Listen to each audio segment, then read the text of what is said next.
Alright, good day. Today we're making a waste mold. I work for a chocolatier. I'll sculpt chocolate forms for her and then make molds, food safe molds.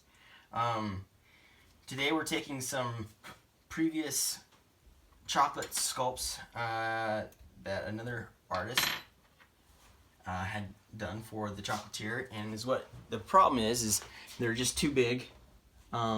She wanted to size them down. And this guy, which I did, Jigsaw, he's too small. So we are scaling them to this size. So they're going to be a set.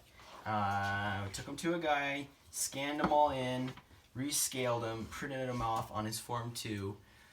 He used a resin. There is a wax resin, which I haven't used before.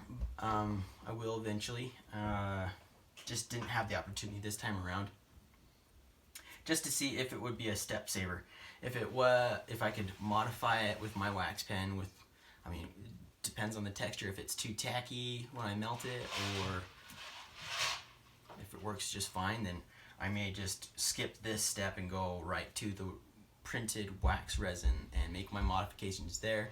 Then make the final. Well, the final set of molds. Make a single mold, cast a bunch of wax replicas, and then make my food safe mold with a group of 9 or 10 in the mold. So here we've done a form for our waste mold. I used Legos, built the form, and then I lined the inside and tops here with tape. I did the tops because when the rubber drips in between these, it's a big hassle to clean them out. So mask it off, rip it off, throw it away, you're done. Cool. And not too worried about spacing here, since basically me throwing this mold away, recycling it, cut up in little pieces. I don't have any left right now, but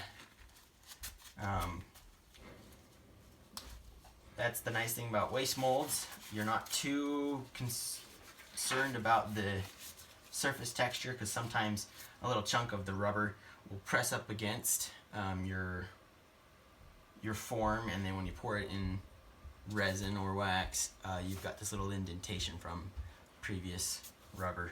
So you cut it up and you'll put it in here, pour your rubber over the top, and that's your waste mold. Kind of a recycling your molds, because they're not the final stage. So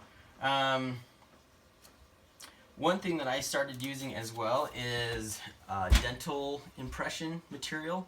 So you can buy one of these guns and the material on Amazon or eBay, and they're pretty nice. I will line the bottom of my Lego form, stick it down. I'll put a little bead on the bottom of my positive, and I'll stick that down, and it sets up. The reason why I like this stuff is compared to hot glue. Hot glue will either cool down too quick and then not stick, or it will stick for a little bit and then you accidentally bump it and it will pop off.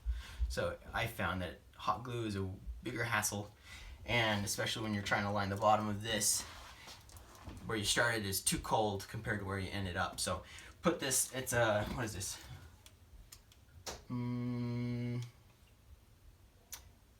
A 2-minute working time, so no big rush, just put it on at your leisure pretty much. Stick it down. Okay, cool. So I'm going to mix my rubber, pour it in, and then make my wax positives and go from there.